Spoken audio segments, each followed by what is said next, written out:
संतोष देशमुखांवर आरोप करण्यासाठी वापर करण्यात येणाऱ्या महिलेची कळंबमध्ये हत्या. महिला 5 वेगवेगळ्या नावांनी वावरत होती. अंजली दमानी यांचा दावा. बीड जिल्हा पोलीस अधीक्षकांकडे दमानी यांनी माहिती मागवली.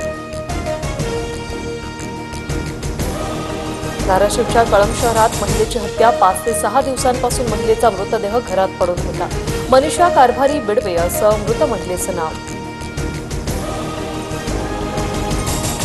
बीडच्या जेलमध्ये वाल्मी कराड आणि गुलेला मारहाण. खोट्या केसमध्ये अडकवल्याच्या रागातून महादेव गित्ते आणि अक्षय आठवलेने मारहाण केल्याची माहिती.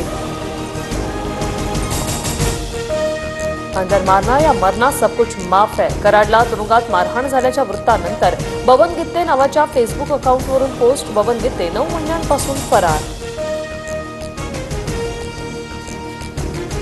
मोदींचा पुढचा वारसदार महाराष्ट्रातून असेल आणि तो संघ ठरवणार म्हणूनच काल मोदींना नागपूरला बोलावून चर्चा करण्यात आली. संजय राऊतांचं भुवया उंचावणारं विधान. 2019चे पंतप्रधान म्हणून नरेंद्र मोदींकडेच पाहतो. अजून उत्तराधिकारी निवडण्याची वेळ आलेली नाही.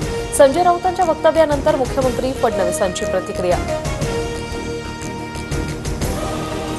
नोटबंदी काळातील 101 कोटी रुपये राज्यातल्या 8 जिल्हा मध्यवर्ती बँकांमध्ये पडून जुन्या नोटांबाबत निर्णय होत नसल्याने जिल्हा बँक प्रशासन हतबल.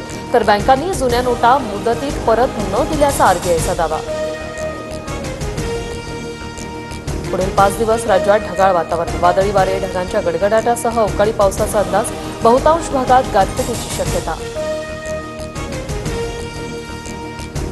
आयपीएलमध्ये आज मुंबई विरुद्ध कोलकाताची लढत. मुंबईला पहिल्या विजयाची प्रतीक्षा तर कोलकाता विजयी लय कायम राखण्यासाठी मैदानात उतरणार. वानखेडे स्टेडियमवर हा सामना रंगणार.